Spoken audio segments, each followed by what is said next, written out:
porque essa desoneração da folha de pagamento, ela deve ser discutida no Supremo Tribunal Federal, que começa a analisar na próxima semana se vai manter essa ampliação do prazo para um acordo, que a Marília estava contando para a gente agora. E aí, Janaína, quais são as expectativas? Bem-vinda. Boa tarde, Evandro. Boa tarde a todos. Pois é, um prazo aí até o dia 11 de setembro, né? Que foi um prazo que já foi prorrogado, na verdade, porque ele inicialmente terminaria em julho, mas uma decisão do ministro Edson Fachin, atendendo a um pedido da AGU e também do Senado, prorrogou aí. Deu mais um tempo para que o governo e o Congresso, então, entrem no consenso aí sobre a desoneração da folha de pagamentos, setores da economia e também dos pequenos municípios. E aí o STF, então, marcou para o dia 16 de agosto, na próxima semana, a partir da sexta-feira da semana que vem, o início desse julgamento. É o início porque ele vai acontecer no plenário virtual, né? Então ali os ministros, eles têm um prazo ali para depositarem os seus votos. E esse prazo, ele se encerra no dia 23 de agosto.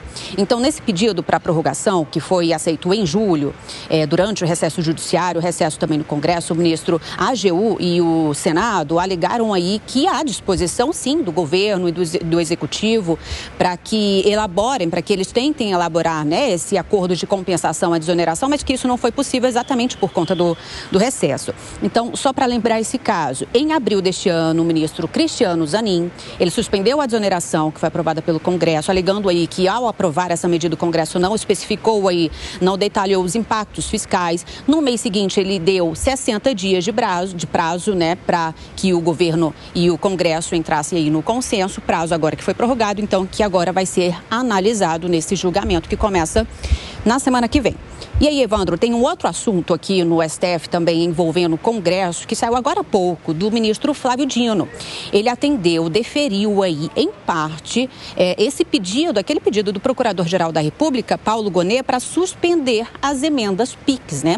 As emendas PIX, que a gente conhece, uma transferência ali especial, onde os recursos parlamentares, eles são diretamente depositados na conta do município, do estado, sem a necessidade do parlamentar indicar para qual projeto esse dinheiro vai ser enviado.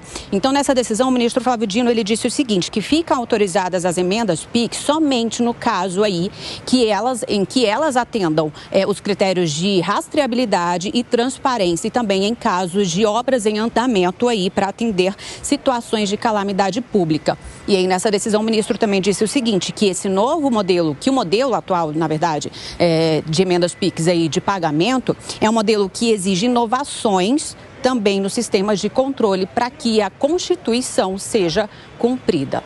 Evandro, é com você. Muito obrigado pelas informações, Janaína Camelo. Ótimo trabalho para você. 2 assuntos pesados aí que são discutidos no Supremo Tribunal Federal e que podem trazer impactos sérios, tanto para o Congresso quanto para o governo. Quero começar ouvindo o Zé Maria Trindade sobre as emendas PIX, porque isso aí está irritando muita gente em Brasília e, pelo jeito, Zé, o Supremo Tribunal Federal vai cair matando em cima. Já caiu. E isso provocou um alvoroço. Hoje, no Congresso Nacional, era o que falava. E acho que o relator geral do orçamento, quando disse que os deputados e senadores só ficarão sem as emendas se tiver com a lança nas costas ou sob tortura, eu acho que nem assim, viu?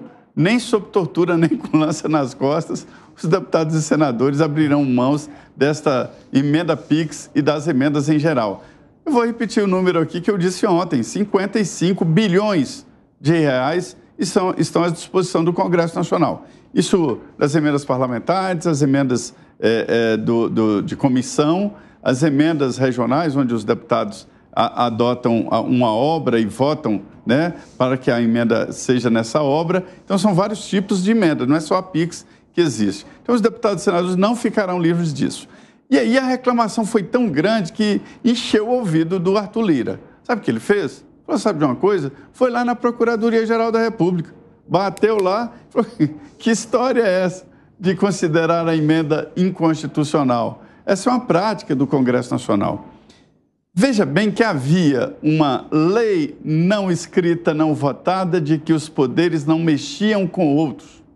Esse acordo sempre foi danoso. O povo perde quando os poderosos se unem, né? Tipo assim, a Procuradoria-Geral da República tem uma equipe que fica dentro do Congresso Nacional permanentemente. Isso não é novidade.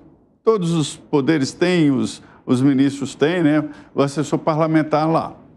E aí era aquela coisa, olha, não mexe na gente que eu não mexo com vocês, projeto de aumentar salário do Tribunal de Contas da União, do Ministério Público Federal e do Supremo era votado e tudo certo.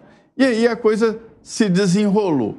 Hoje, me disse um deputado, nós estamos vivendo uma época de vaca não conhecer bezerro no meio do pasto, para se ter uma ideia. Então, agora é o Congresso indo lá na Procuradoria-Geral da República dizer, e aí, vocês vão mexer nas nossas emendas? Existe, sim, a possibilidade, a pedido do Ministério Público Federal, né, do Tribunal, da Procuradoria-Geral da República, considerar a emenda PIX inconstitucional. É visível esta inconstitucionalidade. Não pode ser constitucional a transferência de recursos sem saber o que fazer com o dinheiro, né? Exatamente, Zé Maria. E aí, Fábio Piperno, como é que essa história fica? Veja, o Zé sempre cita esse número dos 55 bilhões de reais do orçamento que passam pelo Congresso. E a gente pode discutir se isso é certo, se está errado, se é justo, se o número é ou não exagerado, se o volume de recursos é ou não exagerado. O fato é que é assim. Agora, então, já que o Congresso passou a ter a gerência sobre essa bolada toda de recursos, que a destinação disso tudo seja transparente, porque a gente está falando de muito dinheiro, pelo amor de Deus, né? São 10 bilhões de dólares aproximadamente. Então, é claro que, tudo bem, uma parte ela chega lá a locais conhecidos, porque, enfim, tem lá também a liberação do parlamentar, então todo mundo mais ou menos que sabe para onde ele está destinando isso, até porque também é do interesse dele, né, usufruir o prestígio, enfim, aferido a partir do momento em que esses recursos chegam ao local de destino. Até aí, perfeito. Piperno. Oi. Além disso que você falou, outro ponto grave dessa história é que os deputados e senadores não assumem a responsabilidade do dinheiro, dizendo, não, quem investiga isso é lá o Tribunal de Contas do Estado e município. Eu não quero saber disso. Tinha que saber, foi o deputado que mandou, o senador que mandou. E aí a outra parte mais grave é exatamente a parte que chega a ser as digitais, né?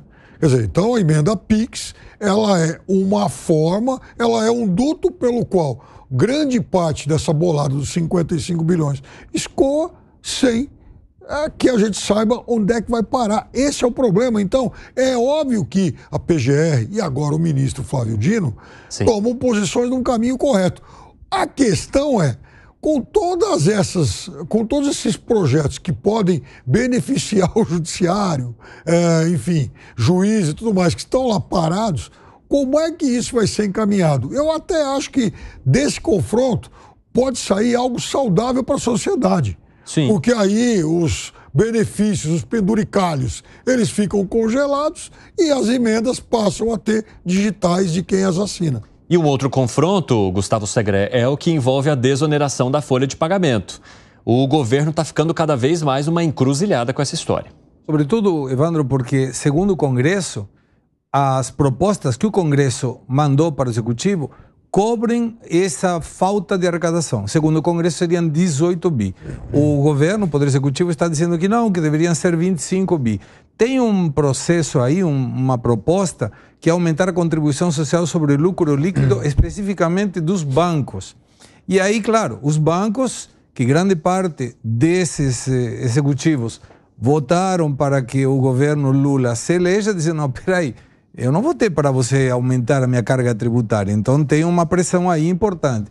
Mas, olha, tomando os dois exemplos, essa questão da transparência é fundamental. Eu não consigo entender por que algum deputado estaria contra a mostrar quem mandou, para onde mandou e para que mandou.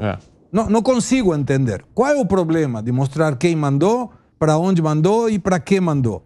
Porque aí também deveria ter, e aí mais uma proposta, se alguém do Congresso deseja trabalhar nela, de que possa ter uma responsabilidade quem mandou não para ver se a pessoa cumpriu as legislações vigentes, mas sim para que o destino seja comprovado. Porque vamos imaginar que o deputado Piperno mandou para alguma prefeitura para determinado uso. Ele mandou para isso. Se não foi utilizado para isso, deveria ter uma questão de responsabilidade, tanto de quem recebeu como de quem mandou, porque com certeza quem mandou consertou com quem recebeu que precisava desse dinheiro para isso. Se não estão a favor da transparência, é que tem alguma coisa errada. Porque qual seria o problema de colocar essas digitais no bom sentido, dizer, o deputado Piperno mandou para aquele lugar para fazer alguma coisa, até por uma questão eleitoreira. Qualquer um que queira entrar na política já sai perdendo contra aquele que já está na política. Porque esse que está mandando recursos para a sua base eleitoral, ele vai ter a possibilidade de ser reeleito, reeleito, reeleito. Ele conta com recursos que o outro que quer entrar não tem. Mas essa desoneração, voltando, Evandro, me preocupa muito, porque não fica claro como vai ficar. O plenário vai ter que votar, inclusive, se ratifica a data do 11 de setembro, e se não ratifica, voltamos tudo para trás. A insegurança jurídica disso é terrível, porque os investidores do exterior, e falo com conhecimento de causa, estão apavorados por uma mudança das regras dos jogos no meio do jogo. Gani, tem um minutinho para você. Vamos lá. Em relação às emendas, o que a PGR e o Supremo Tribunal Federal estão pedindo não é o fim das emendas, é transparência nessas emendas. Que fique claro, a emenda é do jogo. O que não pode ter é emenda sem critério, é emenda sem transparência. E aí, é claro que alas do Congresso Nacional não querem essa transparência, e aí o Zé pode confirmar melhor do que eu. A gente sabe muito bem por quê, porque abre espaço para a corrupção.